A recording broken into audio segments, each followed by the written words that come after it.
Halo Bapak Ibu dosen dan teman-teman semua, perkenalkan kami dari kelompok 2 Histologi Hewan D1 akan memberikan teman-teman informasi mengenai perbedaan antara respon imun non-spesifik atau innate immune response dan respon imun spesifik atau accurate immune response berdasarkan beberapa poin penting, yaitu definisi, komponen seluler, komponen humoral, spesifisitas kerja, pembentukan sel memori, dan adanya perbaikan respons pada kontak ulang dengan antigen yang sama.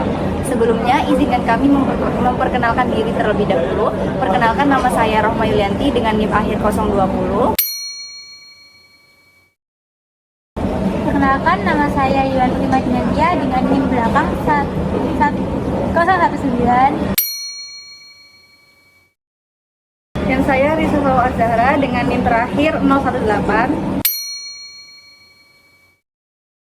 Dengan saya Valina Aurora Hidayah dengan NIM akhir 013.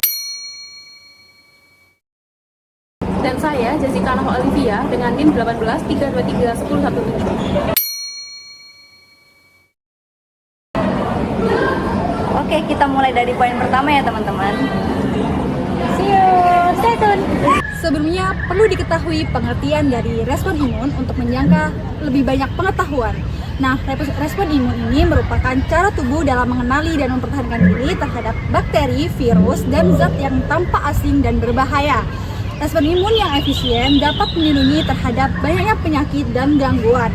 Sedangkan respon imun yang tidak efisien dapat memungkinkan penyakit itu untuk berkembang. Respon imun yang terlalu banyak maupun sedikit atau salah gangguan dapat menyebabkan sistem imun. Untuk respon imun, tubuh yang terjadi dapat berupa peningkatan respon non-spesifik atau innate immunity dan respon spesifik atau acquired immunity berupa antibody.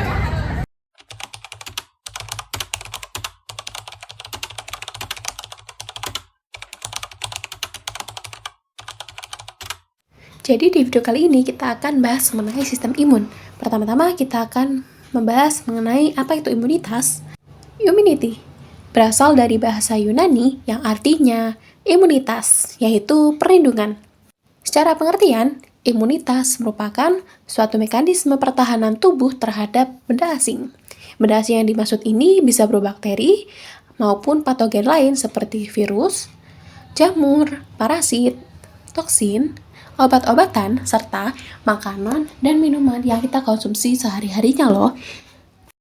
Selanjutnya, pengertian lain dari sistem imun yaitu suatu sistem yang berperan di dalam proses imunitas. Terdapat banyak komponen, mekanisme, dan peran sistem imun di dalam tubuh kita. Jadi, kali ini kita akan menyinggung mengenai komponen-komponen sistem imun. Di sini kita akan bahas mengenai bagaimana komponen sistem imun tersebut berperan dalam pertahanan di dalam tubuh kita. Selanjutnya, sistem imun pada manusia dapat dibedakan menjadi dua jenis. Yang pertama yaitu sistem imun alami atau innate immunity, biasa disebut dengan sistem imun non-spesifik. Yang kedua yaitu sistem imun didapat atau adaptive immunity yang biasa disebut dengan sistem imun spesifik. Respon imun non-spesifik atau innate immune response adalah mekanisme pertahanan pertama tubuh yang bekerja cepat dan tidak spesifik terhadap jenis patogen tertentu. Komponen selulernya meliputi makrofag, neutrofil, sel dendrit, sel natural killer atau NK, dan sel mass yang mengenali pola molekuler umum patogen melalui reseptor pola pengenalan atau PRR. Nah, sebaliknya, respon imun spesifik atau acquired immune response lebih lambat namun sangat spesifik terhadap antigen tertentu. Komponen utamanya adalah limfosit T dan juga limfosit B. Limfosit T mengkoordinasikan respon imun atau langsung menghancurkan sel yang terinfeksi. Nah, sementara limfosit B menghasilkan antibodi spesifik untuk menandai patogen. Respon ini juga membentuk memori imun dan memberikan perlindungan jangka panjang terhadap infeksi yang berulangan. Komponen-komponen pada sistem imun non-spesifik atau alamiah adalah yang pertama adalah pertahanan fisik dan mekanik berupa kulit, mukosa, dan silia, terutama pada saluran nafas. Yang kedua yaitu pertahanan biokimia seperti asam lambung dan lisozim. Yang ketiga adalah pertahanan humoral seperti komplement, interferon, dan C-reaktif protein atau CRP. Yang terakhir adalah pertahanan seluler, yang biasanya diperankan oleh sel-sel fagosit seperti makrofag, neutrofil, dan juga ada NK sel. Keempat komponen sistem imun non-spesifik ini akan langsung aktif sebagai mekanisme pertahanan di dalam tubuh kita terhadap adanya suatu patogen. Biasanya pada saat sistem imun alamiah atau non-spesifik ini aktif, akan menyebabkan terjadinya suatu peristiwa inflasi. Pada lokasi terjadinya pertemuan antara komponen imun dan suatu patogen tertentu yang menyebabkan suatu kerusakan pada jaringan sistem imun alamiah atau non-spesifik yang tidak memiliki memori terhadap suatu jenis patogen. Oleh karenanya, proses imunologis yang dimediasi oleh sistem imun non-spesifik hampir setiap patogen memiliki sifat mirip.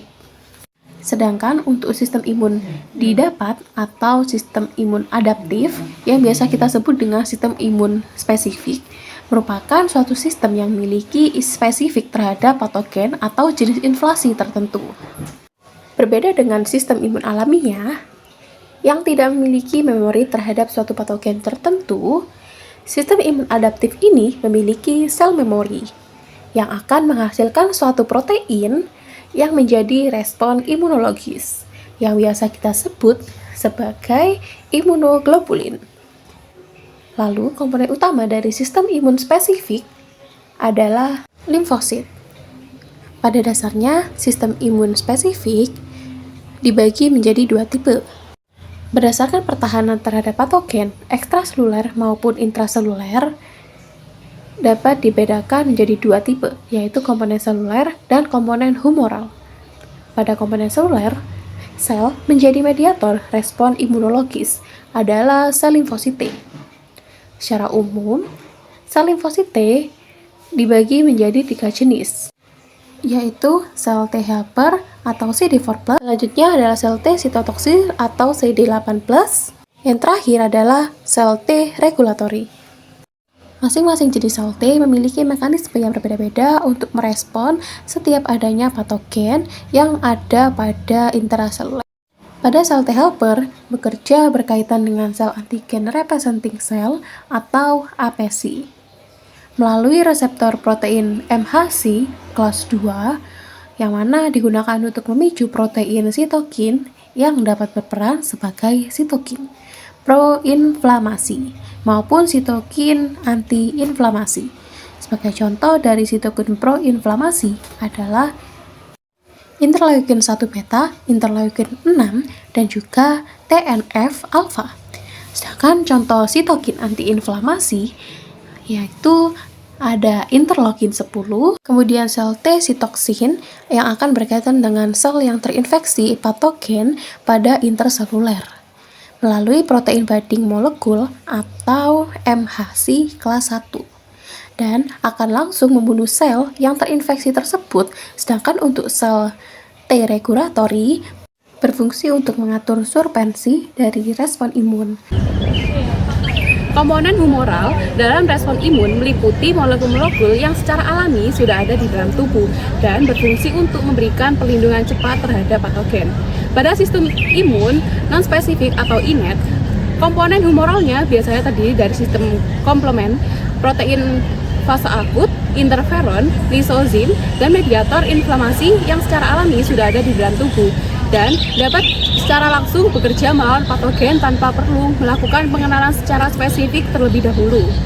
Sementara itu, pada sistem imun yang spesifik yaitu accurate, komponen humoral utamanya biasanya terdiri dari antibodi, yang mana biasanya terdiri dari imunoglobulin yang biasanya diproduksi oleh sel B plasma setelah adanya pengenalan antigen spesifik. Antibodi ini memiliki spesifitas yang tinggi terhadap antigen yang mana dapat memberikan memori imunologis dalam jangka yang panjang, berbeda dengan komponen humoral dengan sistem imun yang non-spesifik, yang mana bekerja secara umum terhadap berbagai jenis patogen tanpa adanya spesifitas yang khusus. Komponen humoral dari sistem imun adaptif dimediasi oleh adanya sel B yang memegang peran sebagai sel memori terhadap panjangan patogen tertentu. Selain sistem imun adaptif yang memungkinkan adanya memori terhadap panjangan patogen tertentu, biasa dinamakan dengan imunologi memori. Pada mulanya, sel B naif akan terpajang kepada patogen tertentu, baik langsung berikatan terhadap antigen yang diekspresikan kepada permukaan sel patogen ataupun berikatan dengan APC berupa folikular maupun dendritic cell.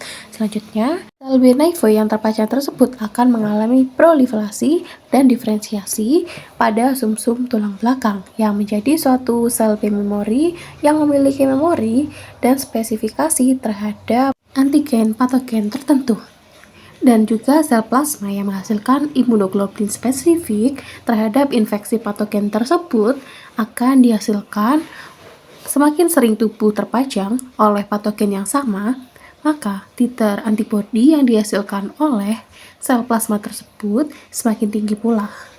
Hal ini akan mengakibatkan efektivitas respon imun tubuh terhadap. Selanjutnya adalah perbedaan spesifitas kerja antara respon imun non-spesifik atau innate immune response dan respons imun spesifik atau accurate immune response. Pada respon imun non-spesifik atau innate immune response, patogen dikenali berdasarkan pola umumnya teman-teman, seperti lipopolisakarida atau LPS atau peptidoglikan pada bakteri. Respons non-spesifik bekerja secara luas tanpa memedulikan jenis patogen yang menyerang. Misalnya, kulit sebagai penghalang fisik akan melindungi tubuh dari berbagai mikroorganisme, bukan patogen tertentu saja. Sedangkan pada respon imun spesifik atau accurate immune response, imun bakteri sangat spesifik berdasarkan antigen tertentu yang sudah dikenali sebelumnya oleh reseptor pada limfosit T dan limfosit B. Contohnya, antibodi untuk virus influenza hanya efektif terhadap virus tersebut, bukan terhadap patogen yang lain. Pembentukan sel memori hanya terdapat pada respon imun spesifik. Komponen-komponen respon imun spesifik dapat membentuk sel-sel memori yang dapat mengingat antigen yang sama. Sehingga jika terjadi infeksi berulang dengan patogen yang sama, maka respon imun spesifik sudah tersedia dalam jumlah yang cukup dan waktu respon yang lebih cepat. Dampaknya adalah proses kesembuhan pasien menjadi lebih cepat. Jadi, sel-sel imun spesifik akan menghasilkan sel memori yang spesifik terhadap patogen yang pernah menginfeksi. Jadi, prosesnya seperti mengingat jenis patogen yang pernah menginfeksi. Respon imun spesifik dipakai pada prinsip vaksinasi. Respon memori ini bisa terdapat pada sel T maupun sel B. Pada sel limfosit B, sel memori memiliki penanda berupa CD27 yang berbeda dengan sel B kebanyakan. Diketahui bahwa jumlah dan daya afinitasnya lebih tinggi dibandingkan dengan sel B pada umumnya, sehingga siap untuk menghasilkan antibodi spesifik dalam jumlah yang banyak. Sel memori ini banyak terdapat pada limfa dan kelenjar getah benih. Sedangkan pada sel T, sel-sel memori memiliki penanda berupa CD44, CD45RA, dan CD45FO yang tersedia di dalam tubuh dengan jangka waktu yang lama. Baik sel memori B maupun sel T, keduanya sangat berperan dalam respon infeksi sekunder, sehingga dapat mengeliminasi patogen lebih cepat dan membantu proses penyembuhan juga lebih cepat. Terdapat proses respon memori pada respon imun spesifik yang dapat bertahan lama dan membantu proses penyembuhan lebih cepat pada infeksi sekunder. Yang terakhir adalah ada atau tidaknya perbaikan respon pada kontak berulang dengan antigen yang sama. Nah, pada respon imunospesifik atau innate immune, respons tidak menunjukkan perbaikan respon karena sistem ini tidak bergantung pada pengalaman sebelumnya dengan antigen.